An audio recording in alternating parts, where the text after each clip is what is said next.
Have you ever wondered how those amazing little objects just seem to appear out of thin air from a 3D printer? It looks like magic, right? Well, today we're pulling back the curtain and diving deep into the incredible technology of 3D printing. Trust me, by the end of this video, you'll understand exactly how it works, and you might even want one for yourself.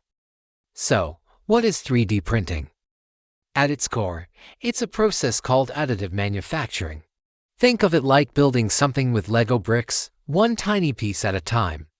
Instead of carving a block of wood down to the shape you want, which is called subtractive manufacturing, 3D printing builds an object up from nothing, layer by layer. This is why it's called additive. It adds material instead of taking it away. The whole journey begins with a digital design. Before a printer can bring anything to life, it needs a blueprint. This blueprint is a 3D model, a digital file that tells the printer the exact shape and dimensions of the object. You can create these models yourself using computer-aided design or CAD software. Programs like Tinkercad are great for beginners, while more advanced users might use software like Blender or Fusion 360. If you're not a designer, don't worry. There are huge online communities like Thingiverse and Miminifactory where you can download millions of free, ready-to-print models created by people all over the world. From phone stands and keychains to intricate sculptures and mechanical parts. The possibilities are endless once you have your 3D model. The next step is slicing. This is where a special piece of software, called a slicer, comes in. The slicer program, like Cura or Processlicer, takes your 3D model and, just as the name suggests, slices it into hundreds or even thousands of thin, horizontal layers. It's like digitally cutting a loaf of bread before you bake it. The slicer then generates a file with a special set of instructions, called G-code. This G-code is the language the 3D printer understands. It tells the printer everything it needs to know: where to move, how fast to go, how hot to get, and how much material to use for each and every layer. Now for the fun part, the printing. Let's talk about the most common type of 3D printer you'll see in homes and workshops, the Fused Deposition Modeling, or FDM printer. These are the ones that use spools of plastic filament. This filament is usually made of materials like PLA, which is a biodegradable plastic derived from cornstarch, or ABS, the same stuff Lego bricks are made from. There are also more exotic materials like PDG, TPU, which is flexible, and even filaments infused with wood or metal particles. Here's how an FDM printer works.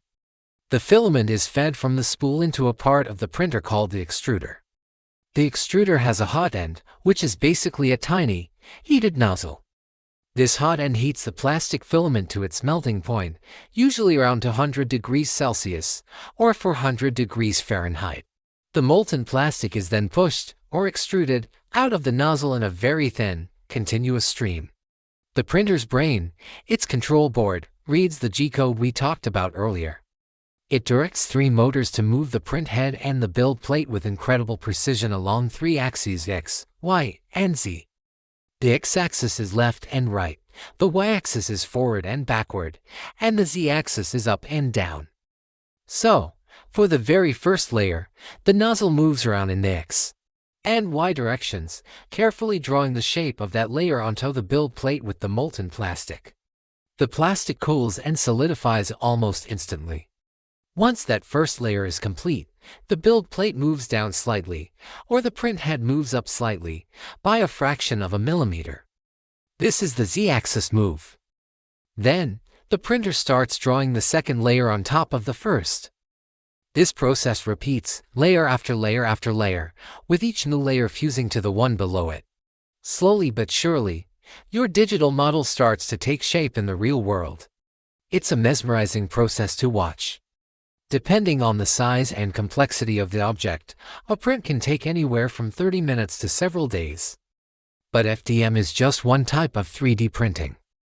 There are other fascinating methods too. For example, there is stereolithography, or SLA.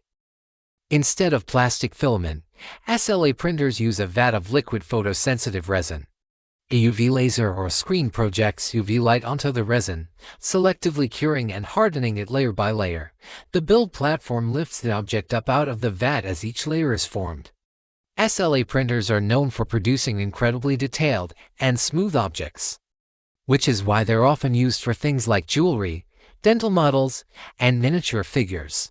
The downside is that the materials can be messier to handle and the post-processing steps, like washing and curing the print in a UV chamber, take a bit more work.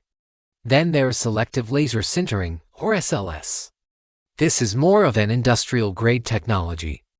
SLS printers use a high-powered laser to fuse together particles of a powder material, which can be plastic, metal, or even ceramic.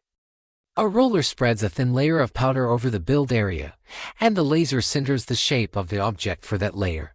The process repeats, with the object being supported by the surrounding infused powder.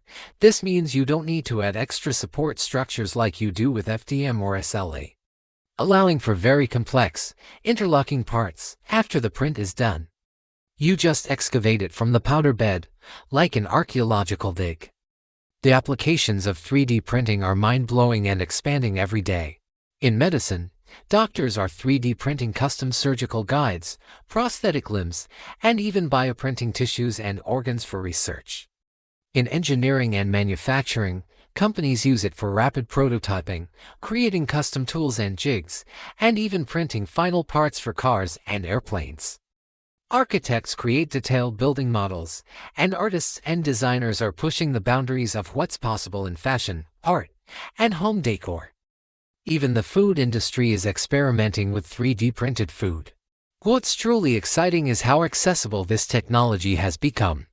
Just a decade ago, a 3D printer would have cost tens of thousands of dollars. Today, you can get a fantastic entry-level FDM printer for just a couple $100. The community is huge and incredibly supportive, with tons of resources online to help you get started. It's a hobby that combines creativity, technology, and problem solving. You're not just a consumer, you become a creator. You can design a solution to a problem you have, fix a broken part around the house, or create a personalized gift for someone. The only limit is your imagination. So, to recap, it all starts with a digital 3D model. That model gets sliced into layers and converted into instructions called G-code. The printer then reads these instructions and builds the object, one thin layer at a time, either by melting plastic filament, curing liquid resin, or sintering powder.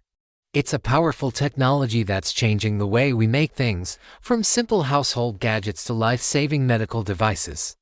It's not magic, it's just brilliant engineering. I hope this has demystified the world of 3D printing for you. It's a topic I'm really passionate about, and there is so much more to explore. If you enjoyed this video and want to learn more, maybe we can do a follow-up on choosing your first printer or how to get started with 3D modeling. Let me know in the comments below. Thanks for watching, and if you found this interesting, please give it a thumbs up and subscribe for more content like this. See you in the next one.